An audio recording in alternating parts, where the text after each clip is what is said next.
దేవుని బిడ్డలైన మనము అనుదినము దేవునితో సహవాసం చేస్తున్నప్పుడు దేనిలో ఎదగాలి అంటే ప్రేమలో ఎదగాలి అన్నాడు.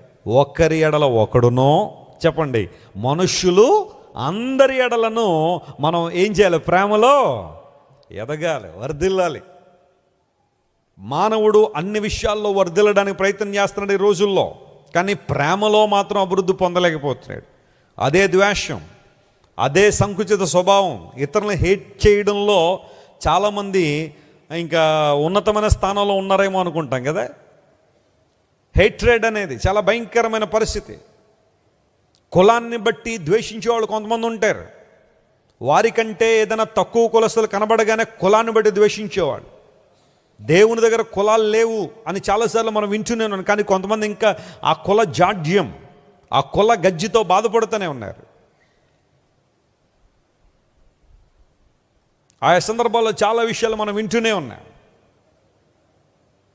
దేవుని బిడలు ప్రభువులోకి వచ్చిన తర్వాత మనం వాటి నుండి విడుదల పొందాం కాబట్టి దేవుని బిడలం అయ్యాం. ప్రైజ్ ది లార్డ్, హల్లెలూయా. ఈ విషయాన్ని ఎవరు మర్చిపోకూడదు. ద్వేషం ఉందా ఎవరి మీదన నీకు? కొంతమంది పలానా వ్యక్తులు నాకు చాలా కీడు చేశారండి అని ద్వేషాన్ని పెంచుకుంటారు వాళ్ళ మీద.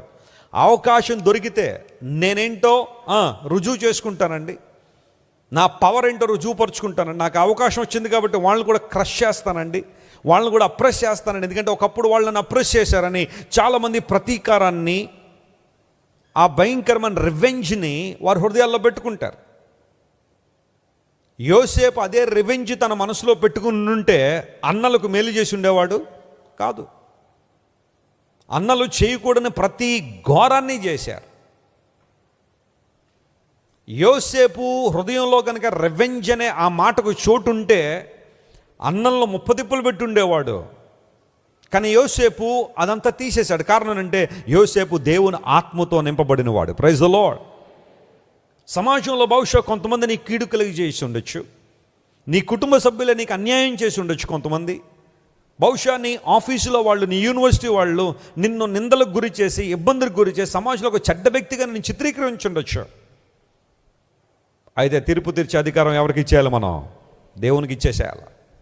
నువ్వు చేయాల్సింది ఏంటి అంటే, దేవా ద్వేషమును నన్ను బయటికి తీసుకురండి, ప్రతీకారాచరణ నన్ను బయటికి తీసుకుని ప్రార్థన చేయడం, అంతే. దేవునికి అప్పచెప్పేసాం తీర్పు తీర్చడం. మనం చేయాల్సిన పని ప్రేమలో ఏం చేయాలి? అభివృద్ధి పొందాలి. ఎక్కడైతే ప్రతీకారానికి ప్రేమను చూపిస్తామో, కీడుకు మేలు చేస్తామో, అక్కడ దేవుని నామం ఏం చేయబడుతుంది? మహింపరచబడుతుంది. ఎన్నో విషయాలు చరిత్రలో ఉన్నాయి.